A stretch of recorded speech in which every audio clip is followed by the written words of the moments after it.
Viewers welcome back in our program जी doctor साहब हुण असीं अपने दर्शकों वालों आईयां ईमेल ते मैसेज नूं पढ़ने साडी पहली ईमेल आई है वीर मेघराज सिंह जी दी। ਇਹ ਲਿਖਦੇ ਹਨ ਸਤਿਕਾਰਯੋਗ ਡਾਕਟਰ ਅਮਰਜੀਤ ਸਿੰਘ ਜੀ ਅਤੇ ਭੈਣ ਨੀਲਮ ਕੌਰ ਜੀ। ਵਾਹਿਗੁਰੂ ਜੀ ਕਾ ਖਾਲਸਾ ਵਾਹਿਗੁਰੂ ਜੀ ਕੀ ਫਤਿਹ। ਡਾਕਟਰ ਸਾਹਿਬ ਜੀ ਆਪ ਜੀ ਨੂੰ ਪਤਾ ਹੀ ਹੈ ਕਿ ਅੱਜ ਕੱਲ੍ਹ ਸਿੱਖੀ ਨੂੰ ਖੋਣ ਦੇ ਲਈ ਚਾਰੋਂ ਤਰਫ ਦੁਸ਼ਮਣ ਖੜੇ ਨਜ਼ਰ ਆਉਂਦੇ ਨੇ। ਸਿੱਖੀ ਰੂਪ ਵਿੱਚ ਸਿੱਖੀ ਨੂੰ ਖੋਣ ਵਾਲੇ ਦੁਸ਼ਮਣ ਪਹਿਲਾ ਬਾਦਲ ਪਰਿਵਾਰ ਜਿਸ ਦੀਆਂ ਕਰਤੂਤਾਂ ਸਾਰੀ ਦੁਨੀਆ ਜਾਣਦੀ ਹੈ। दूसरा जथेदार श्री अकाल तख्त साहिब ਗਿਆਨੀ ਗੁਰਬਚਨ ਸਿੰਘ ਜੀ जिस बंदे ने मर जीवड़े सिखां दी तामील करनी और सुखबीर बादल वालों 10वें पातशाह श्री गुरु गोबिंद सिंह जी की पोशाक वर्गी पोशाक बना के सौदा साध नूं भेजनी और जथेदार वालों सुखबीर बादल खिलाफ कोई भी कार्रवाई नहीं करनी और सिर्फ ते सिर्फ झूठ के सहारे जीना। तीसरा मक्कड़ ने कहा असीं तां बेईमान हाँ, साडा किसी ने की विगाड़ लैना और हरियाणे के गुरुद्वारे की गोलक नूं यह कहना कि असी हरियाणे के गुरुद्वारे की गोलक नूं हथ नहीं लाउण देवांगे जिवें गुरु घर की गोलक मक्कड़ दे प्यो दी होवे। गोलक चोर मक्कड़। चौथा संत समाज जड़ा संत अपने आप नूं मत्था टिकाउंदा है। पंजवां ज्ञानी इकबाल सिंह RSS का चमचा। छेवां डेरावाद और सिक्खी दे बारी दुश्मन। सतवां सब तो वड्डा दुश्मन RSS। अठवां गुरदास मान दे इस गाने ने सिखां नूं सिक्खी तो काफ़ी दूर किया। सरों दा साग होवे घर दी शराब होवे। नौवां सिंगर फैमिली सारी ही।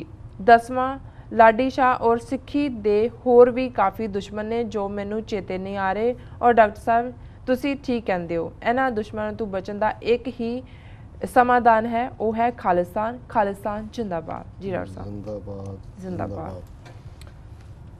वीर मेघराज सिंह जी का बहुत बहुत धन्यवाद। उन्होंने 2-3 ईमेल्स पिछले दिनों चाहिए असी एक ही पिक कर सकें क्योंकि साडा यतन हुंदा है भी ਜਿਹੜੇ ਨਵੇਂ ਲਿਖਾਰੀ ਨੇ ਉਹਨਾਂ ਨੂੰ ਵੀ ਮੌਕਾ ਦਿੱਤਾ ਜਾਏ। ਇਸੇ ਤਰ੍ਹਾਂ ਹੋਰ ਵੀ ਈਮੇਲਸ ਕਾਫੀ ਪੈਂਡਿੰਗ ਨੇ, ਅਸੀਂ ਖਿਮਾ ਵੀ ਚਾਹਾਂਗੇ ਜੀ, ਭਾਵੇਂ ਲੰਬੀ ਲਾਈਨ 'ਚ ਲੱਗੀਆਂ ਹੋਈਆਂ ਪਰ ਆਏਗੀ ਵਾਰੀ ਜ਼ਰੂਰ ਜੀ। ਉਹਨਾਂ ਨੇ ਸਿੱਖੀ ਦੇ ਦੁਸ਼ਮਣ ਆਇਡੈਂਟੀਫਾਈ ਕੀਤੇ ਨੇ ਔਰ ਮੁੱਖ ਤੌਰ 'ਤੇ ਜਿਨ੍ਹਾਂ ਨੂੰ ਉਹਨਾਂ ਨੇ ਨੇਮ ਕੀਤਾ ਜਾਂ ਜਿਨ੍ਹਾਂ ਦੇ ਨਾਂ ਲਏ ਨੇ ਜੀ ਉਹਨਾਂ ਦੀ ਕਰਤੂਤ ਵੀ ਮੋਟੀ ਮੋਟੀ ਜਿਹੜੀ ਹੈ ਨਾਲ ਦੀ ਨਾਲ ਦੱਸੀ ਹੈ। ਉਹਨਾਂ ਨੇ ਬਿਲਕੁਲ ਠੀਕ ਕਿਹਾ ਹੈ ਬਾਦਲ ਪਰਿਵਾਰ। ਪਰ ਮੈਂ ਸਮਝਦਾ ਵੀ ਲਗਭਗ 5.5 ਸਦੀਆਂ ਦੇ ਸਿੱਖ ਇਤਿਹਾਸ 'ਚ ਕੋਈ ਬੰਦਾ ਐਸਾ ਨਹੀਂ ਹੋਇਆ ਜਿਹਨੇ ਸਿੱਖੀ ਦਾ ਇੰਨਾ ਜ਼ਿਆਦਾ ਨੁਕਸਾਨ ਕੀਤਾ ਹੋਵੇ ਜੜ੍ਹਾਂ ਤੱਕ ਜਾ ਕੇ ਜੀ ਜਿੰਨਾ ਕਿ ਇਸ ਬੰਦੇ ਨੇ ਕੀਤਾ। ਕਮਜ਼ੋਰੀਆਂ ਰਹੀਆਂ ਨੇ, ਕਦੇ ਅਕਾਲ ਤਖਤ 'ਤੇ ਜਨਰਲ ਡਾਇਰ ਨੂੰ ਸਿਰੋਪਾਓ ਦੇਣ ਵਾਲੇ ਲੋਕ ਵੀ ਸੀ, ਪੁਜਾਰੀ ਵੀ ਰਹੇ, ਪਰ ਕਿਤੇ ਨਾ ਕਿਤੇ ਉਹ ਨਾਲ ਦੀ ਨਾਲ ਜਿਹੜੀ ਹੈ ਉਸ ਤਬਦੀਲੀ ਦਾ ਜਿਹੜਾ ਪਾਰਟ ਹੈ ਉਹ ਵੀ ਨਾਲ ਦੀ ਨਾਲ ਚੱਲਦਾ ਸੀ। ਪਰ ਇਸ ਬੰਦੇ ਨੇ ਸਾਡੇ ਇਤਿਹਾਸ ਨੂੰ, ਸਾਡੀ ਅਕਾਲੀ ਦਲ ਦੀ ਰਾਜਨੀਤੀ ਨੂੰ ਔਰ ਜਿਸ ਤਰੀਕੇ ਨਾਲ ਸ਼੍ਰੋਮਣੀ ਕਮੇਟੀ ਨੂੰ, ਅਕਾਲ ਤਖਤ ਨੂੰ, ਸਭ ਨੂੰ ਹੀ ਜਿਹੜਾ ਉਹ ਪੈਰੋਂ ਕੱਢ ਦਿੱਤਾ ਜੀ ਔਰ ਆਪਣੇ ਨਾਲ ਲਾ ਲਿਆ ਔਰ ਆਪ RSS ਦੇ ਪੈਰਾਂ 'ਚ ਜਾ ਟਿਕਿਆ ਜੀ। ਕਦੇ ਆਸ਼ੂਤੋਸ਼ ਦੇ ਪੈਰਾਂ 'ਚ ਉਹਦੀ ਘਰ ਵਾਲੀ ਉਹ ਡਿੱਗੇ ਹੁੰਦੇ ਨੇ ਔਰ ਹੁਣ ਪੰਜਾਬ ਗੌਰਮੈਂਟ ਕਿਵੇਂ ਡਰਾਮੇਬਾਜ਼ੀ ਹਾਈ ਕੋਰਟ 'ਚ ਕਰ ਰਹੀ ਹੈ। ਆਸ਼ੂਤੋਸ਼ ਦੀ ਲਾਸ਼ ਫਰਿੱਜ 'ਚ ਰੱਖੀ ਹੋਈ ਹੈ ਔਰ ਉਹਨਾਂ ਨੇ ਪੁੱਛਿਆ ਕੋਰਟ ਨੇ ਕਿ ਜੀ ਦੱਸੋ ਜੇ ਮਰਿਆ ਤੇ ਜਾਂ ਸਮਾਧੀ 'ਚ ਫਰਕ ਕੀ ਹੈ ਜੀ। ਜੇ ਸਮਾਧੀ 'ਚ ਹੈ ਤੇ ਉਹ ਫਰਿੱਜ 'ਚ ਕਿਉਂ ਰੱਖਿਆ ਜੀ।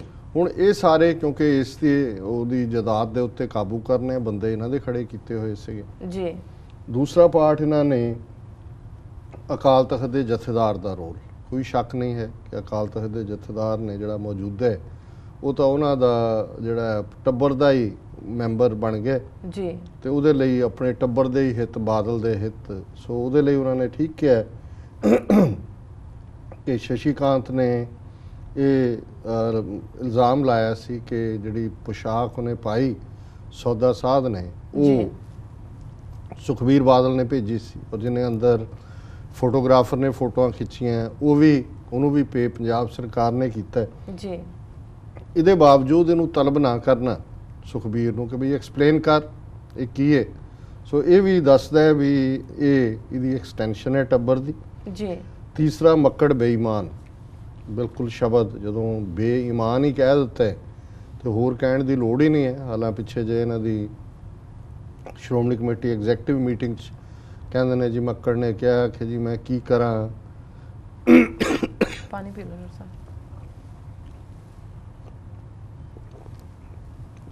ਮੇਰੇ ਤੇ ਇੰਨੇ ਕੁ ਅਹਿਸਾਨ ਨੇ ਬਾਦਲ ਟੱਬਰ ਦੇ ਕਿ ਮੈਂ ਜ਼ਬਾਨ ਹੀ ਨਹੀਂ ਖੋਲ੍ਹ ਸਕਦਾ ਜੀ।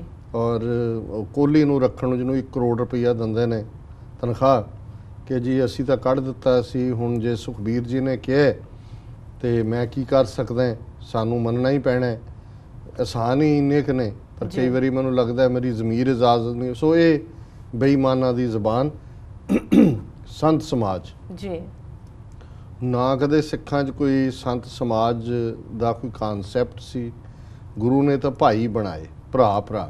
ਭਾਈ ਦਇਆ ਸਿੰਘ ਜੀ, ਭਾਈ ਧਰਮ ਸਿੰਘ ਜੀ, ਭਾਈ ਹਿੰਮਤ ਸਿੰਘ ਜੀ, ਭਾਈ ਮੋਹਕਮ ਸਿੰਘ ਜੀ, ਭਾਈ ਸਾਹਿਬ ਸਿੰਘ ਜੀ। ਸਭ ਤੋਂ ਵੱਡੀ ਗੱਲ ਭਾਈ ਭਰਾ। ਇਹ ਤਾਂ ਸਿੱਖ ਕਿਸੇ ਬਹੁਤ ਰੱਬ ਨਾਲ ਜੁੜੇ ਹੋਏ ਗੁਰਮੁਖ ਨੂੰ, ਇਹ ਵੀ 20ਵੀਂ ਸਦੀ ਦੇ ਵਿੱਚ ਇਹ ਸ਼ਬਦ ਦਾ ਜ਼ਿਆਦਾ ਪ੍ਰਚਲਨ ਸੰਤ ਅਤਰ ਸਿੰਘ ਜੀ ਦੇ ਨਾਲ ਹੋਇਆ। ਔਰ ਹੁਣ ਇਹ ਇਵੇਂ ਬਣ ਗਿਆ ਜਿਵੇਂ ਕਿ ਕੋਈ ਡਿਗਰੀਆਂ ਵੰਡੀਆਂ ਜਾਂਦੀਆਂ ਨੇ। ਉਹਨਾਂ ਨੇ ਸਮਾਜ ਬਣਾ ਲਏ। ਗੁਰਸੰਗਤ ਕਿੰਨੀ ਖਾਲਸੇ ਦਾ ਕਾਨਸੈਪਟ ਹੈ, ਸੰਗਤ ਦਾ ਕਾਨਸੈਪਟ ਹੈ ਜੀ। ਇਹ ਸਮਾਜ ਕਿੱਥੋਂ ਆ ਗਿਆ? ਔਰ ਫਿਰ ਇਸ ਸਮਾਜ ਨੇ ਕਿਵੇਂ ਨਾਨਕਸ਼ਾਹੀ ਕੈਲੰਡਰ ਨੂੰ ਡੀਰੇਲ ਕੀਤਾ, ਕਿਵੇਂ ਖਾਲਸੇ ਦੀ ਯੂਨੀਕ ਆਈਡੈਂਟੀਟੀ ਨੂੰ ਪਾਸੇ ਰੱਖ ਕੇ RSS ਦੇ ਹੱਥ ਠੋਕ ਕੇ ਬਣੇ ਹੋਏ ਨੇ ਜੀ।